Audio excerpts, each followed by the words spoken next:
Welcome back, my friends, to a special edition of George's GLP-1 Journey, where science meets real life, one injection, one meal, and one thoughtfully, hopefully, nerdy exploration at a time.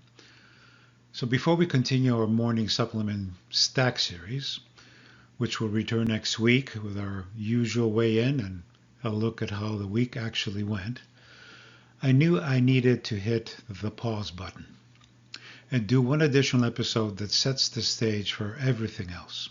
Why? Well, because for the several past months, even before I started my GLP-1 journey, I was absolutely buried in online health information on purpose. Some of it was incredibly helpful, some of it was completely contradictory, and some of it was, at least at first glance, generally confusing.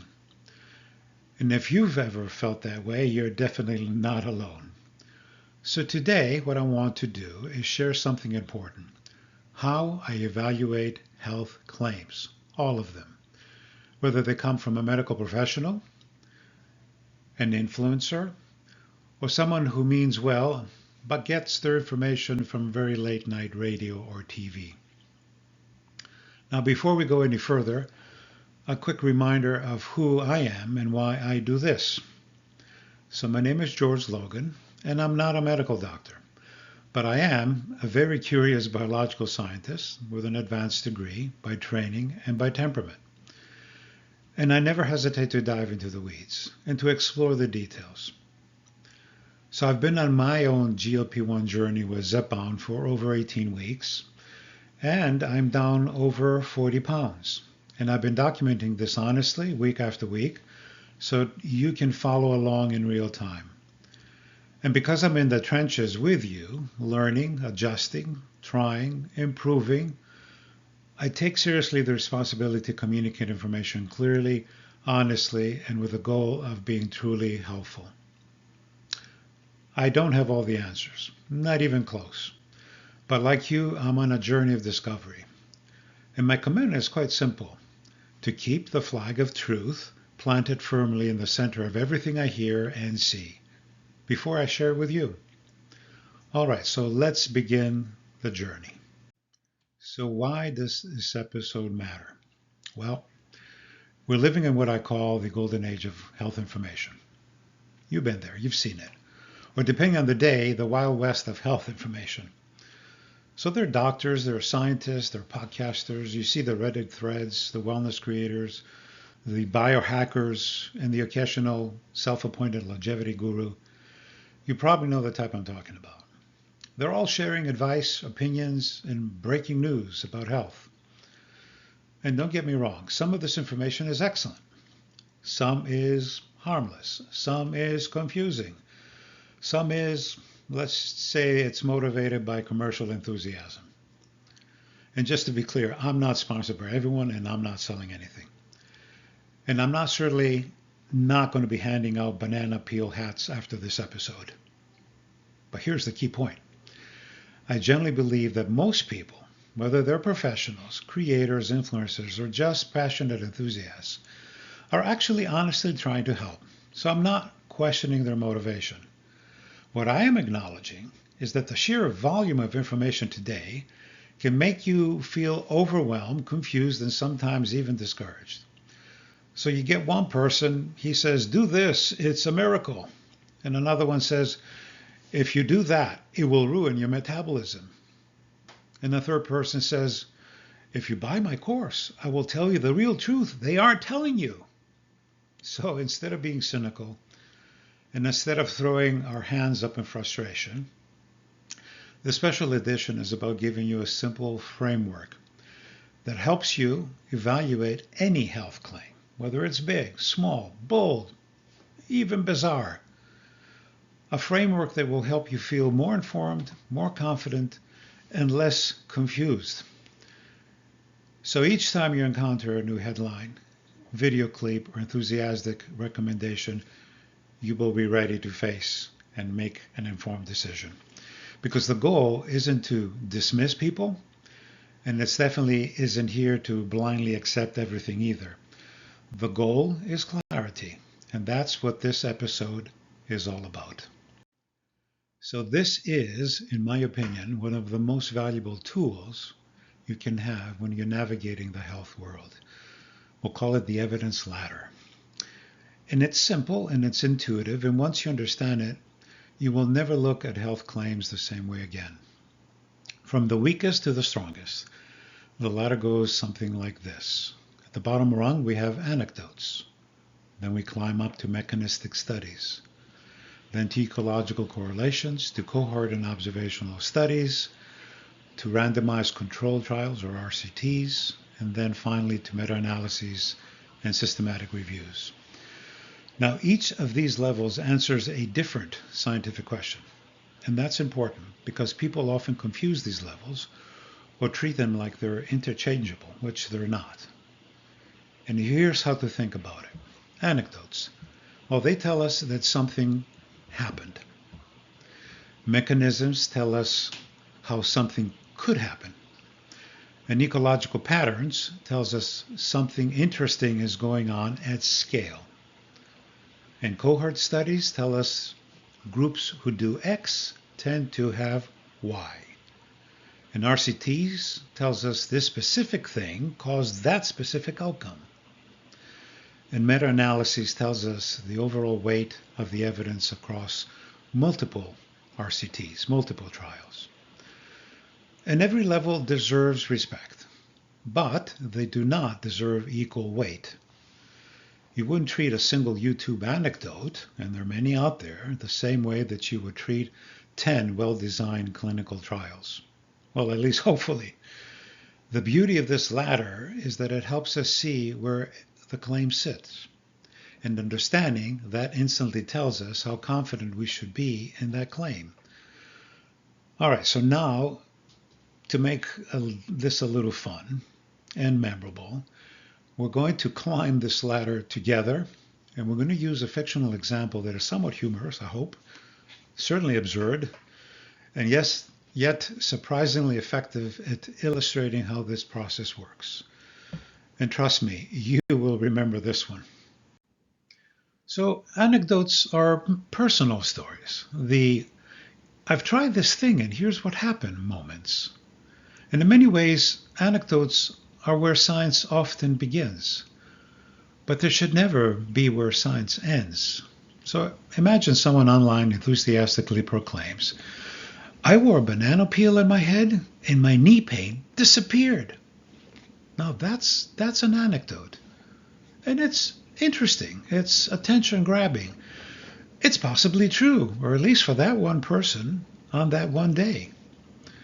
But it's definitely not proof that banana peel hats cure anything. Anecdotes suffer from all kinds of limitations. Well, maybe the knee pain was already getting better. Maybe they rested a little more that day. Maybe the placebo effect kind of kicked in. Or maybe they just felt lighter because the banana peel smelled like optimism. So we don't know because anecdotes don't tell us. But here's the thing. Anecdotes are still useful. They spark that wonderful scientific question. That's kind of odd. Why did that happen? And that question can lead to curiosity, an investigation, and hypothesis formation, and eventually higher level evidence. So think of anecdotes as the starting point on our evidence ladder. They're like the front doorbell of scientific discovery. They get your attention, but you don't move in until you take a good look and a good careful look inside, right? Now we climb one more step up the evidence ladder into the world of mechanistic studies. And this is where things start to feel a little more scientific. So mechanistic studies try to answer one very important question. How could this actually work?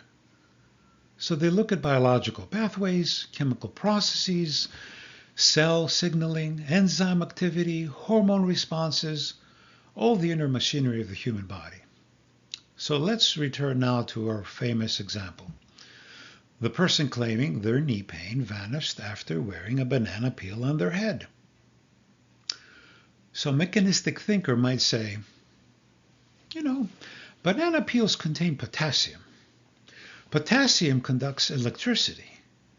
Nerves use electrical signals. Therefore, the banana peel might be realigning your joint energy field. Now, is that scientifically sound? Not exactly. Is it creative? Absolutely. You could win awards for the creativity alone. But here's the key. Mechanistic reasoning has value even when the specific explanation is dead wrong. Because mechanism helps us ask, is there at least a plausible biological pathway? Could something in this food, the supplement, the habit, or the behavior realistically affect the system in the body? Is there a reason to explore this more deeply? Mechanisms are like the blueprint stage in designing a house. You're not living in it yet. You're just figuring out whether the design might support the house at all. Now, mechanistic studies are powerful, but they also have a major weakness. Sometimes something looks great in a lab dish, or in mice, or in a cell culture, and it completely fails in humans. You know, billions and billions of dollars in drug development have vanished, poof, into that gap. Mechanisms can suggest, they can guide, they can inspire studies, but they can't tell us whether something works in real life.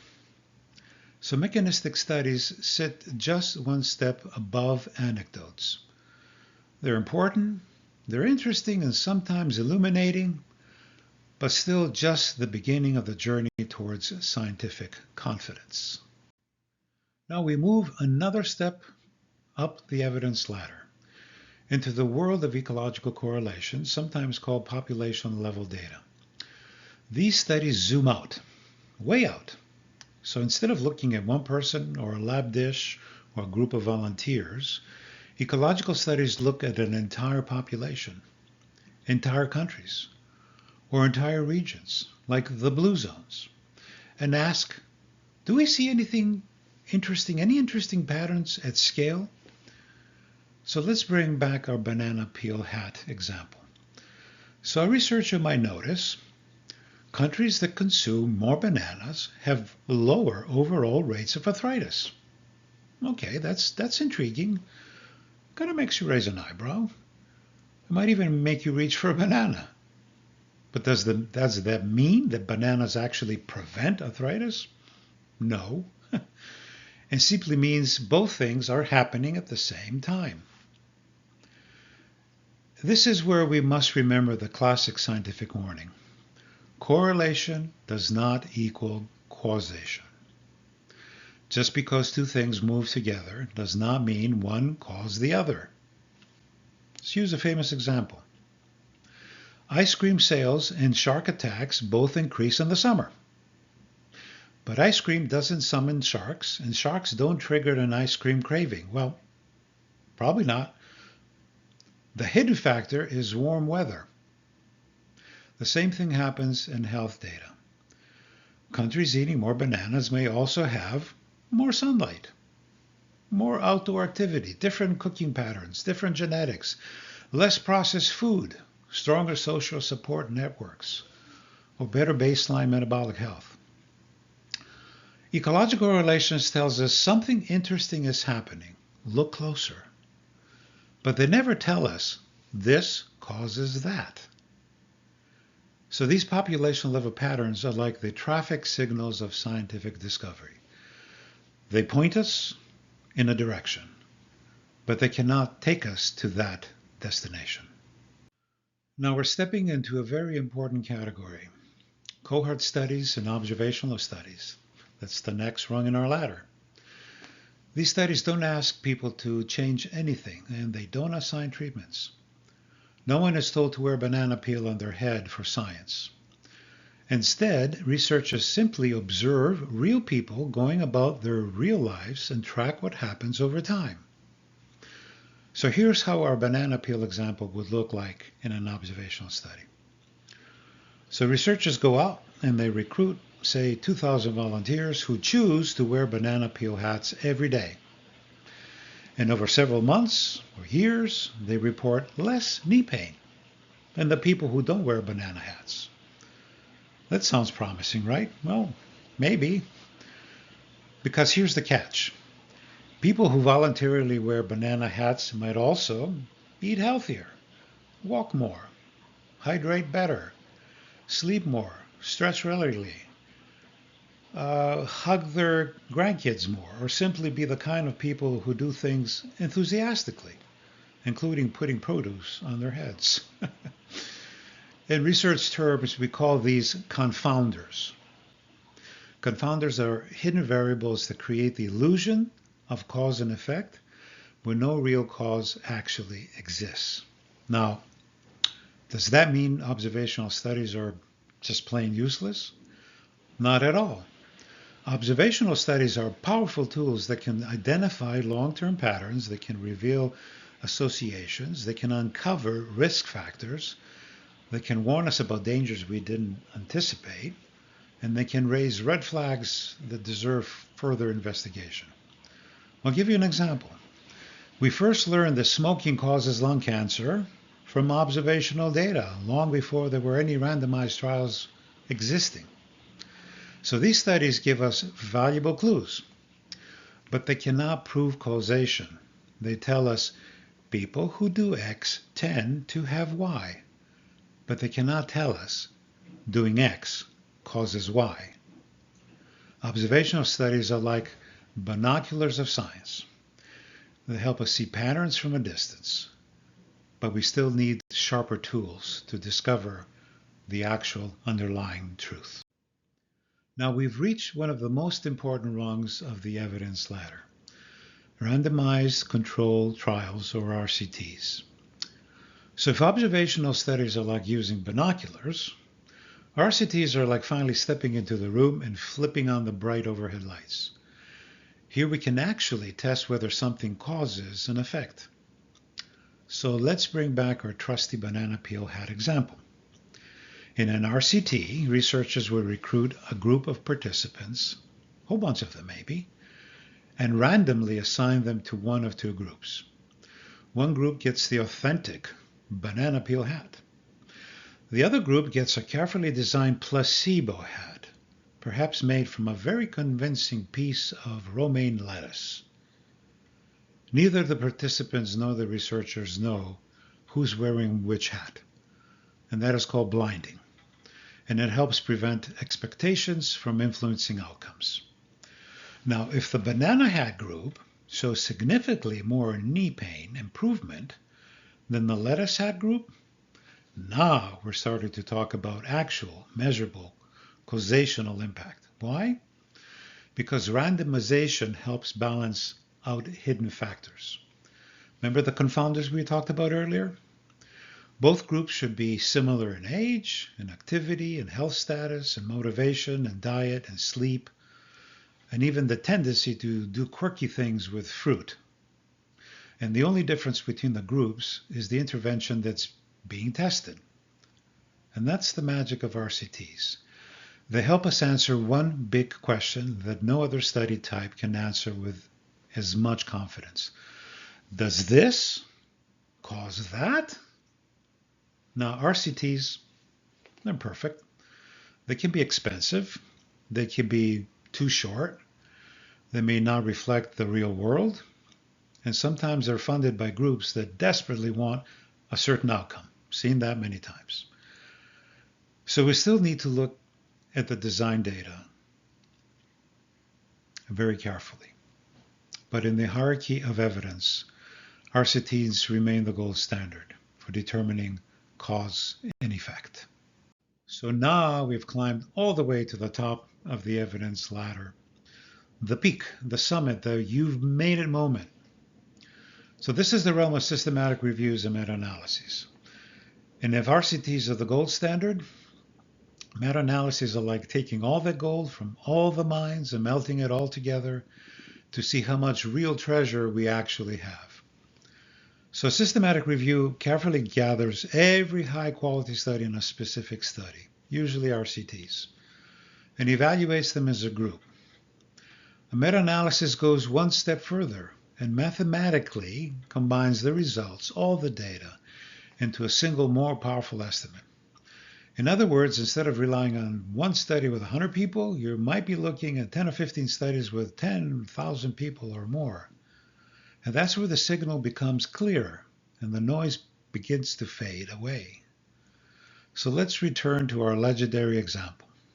All right, so researchers gather all the RCTs ever done on banana peel hats for knee pain. And some trials show improvement. Some show no difference. One trial used plantain peels and had to be thrown away entirely. A meta-analysis takes all of these studies and pools the results.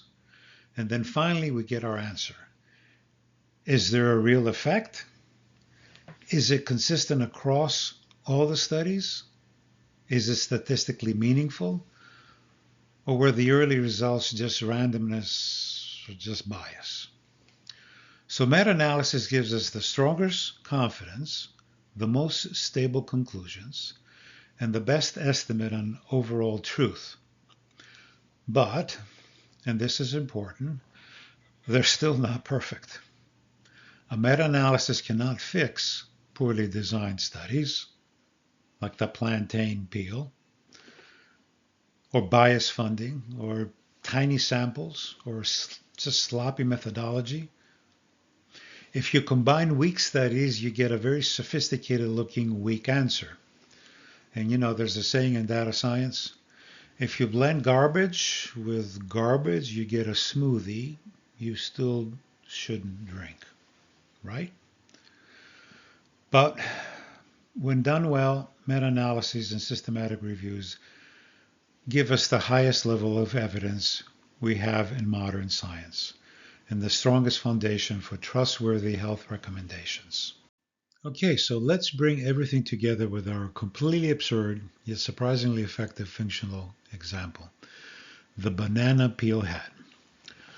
What we're going to do now is we're going to walk back through the entire evidence ladder, from the bottom to the top, using this little silly idea. So level 1, anecdote. Someone online says that their knee pain vanished after wearing a banana peel on their head. Interesting? Yeah, sure. Proof? Absolutely not. But it does spark some curiosity. Level 2, mechanistic study. A creative thinker suggests a potassium-based energy field that realigns electrical signals in the joints. Okay, scientifically shaky? Yes. Fun to imagine? Also yes. And mechanisms do matter, even when they're wrong. Level 3, ecological correlation. So a researcher noticed that countries eating more bananas have low arthritis rates. Fascinating pattern. But it could be due to 100 other little factors. Level 4, a cohort study. People who voluntarily wear banana hats report less knee pain over time. But these folks might also walk more, eat better, hug their grandkids more, stretch regularly, and enjoy being delightfully unconventional. Level 5, randomized controlled trial. So here participants are randomly assigned to banana peel hats or placebo lettuce hats. Well, finally, we can test causation. Then level 6, a meta-analysis. So multiple RCTs are combined. Small effects become clearer. Bias is accounted for. Random noise is filtered out. Only now, at the top of the ladder, can we say with meaningful confidence whether the banana peel hat does anything at all. So this silly little example that I've used highlights a serious point. As we climb the ladder, our confidence increases and our ability to separate truth from noise gets sharper. What starts as a funny anecdote turns into a structured journey that helps science move from curiosity to clarity. And if you remember nothing else from today, well, please remember this ladder and the banana peel hat. It will serve you well. So as we near the end of this special edition, I want to emphasize something that often gets overlooked. Yet it's one of the most important truths in all of health science. We're still in the discovery phase of understanding the human body. We know far more today than we did 50 or even 20 years ago. But there's still an enormous amount we don't know, and sometimes we stumble on discoveries that completely reshape our understanding. And I'll give you a perfect example. For decades, scientists believed the human brain was a sterile, microbe-free zone, a clean room protected by the blood-brain barrier. But as recently as 2023 and 2024, studies published in Nature Neuroscience, Cell Reports Medicine, and Nature Communications found microbial DNA and microbial signatures inside brain tissue. So let that sink in, no pun intended. A possible brain microbiome. Now, we don't yet know exactly what these microbes do. They could be involved in immune function or inflammation or neurodegenerative processes, or they might just be harmless passengers we've never noticed before. But the point is this discovery was unthinkable just a few years ago. And it serves as a humbling reminder that biology is staggeringly complex and that the body is full of systems and interactions we are only beginning to understand, and that new discoveries can overturn decades of assumptions, and even our best evidence can evolve. And this is why humility is not optional, and this is why curiosity is essential. And this is why ongoing inquiry, the willingness to keep learning, to keep questioning, and keep exploring matters so much. And also why episodes like this special edition are necessary. If we're going to talk about supplements, about medications, nutrition, exercise, longevity, we need a grounded, flexible framework to help us stay anchored while the science continues to unfold. Human health is dynamic, beautifully and wonderfully complex, and still filled with mystery. And that's okay, because discovery is part of the journey. As we wrap this special edition, I want to leave you with just a few final thoughts, some simple principles that can guide you through the sea of health information we all swim in. Be curious, not cynical. Curiosity keeps us open to new ideas. Cynicism closes the door too quickly. Be open-minded, but not gullible. We evaluate claims with clarity, not with blind enthusiasm, and not with automatic skepticism. Match your confidence to the strength of the evidence.